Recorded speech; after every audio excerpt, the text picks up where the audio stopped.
At the request of the Kentucky State Police, the Kentucky Emergency Alert System is activated to assist in the broadcast of an Amber Alert.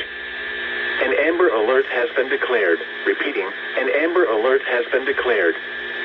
Wayne County Sheriff's Office is requesting an Amber Alert.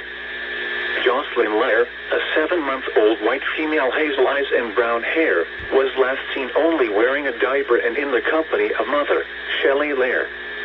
A 39-year-old white female, 5'3", 119 pounds, last seen wearing hot pink tank top and black shorts, driving a red Ford Focus with gray or green spray paint on passenger side of vehicle. Kentucky license plate, BWV 609. Child is assumed to be in great danger due to mother's drug use and child past exposure and overdose. VCB South has emergency custody order for child.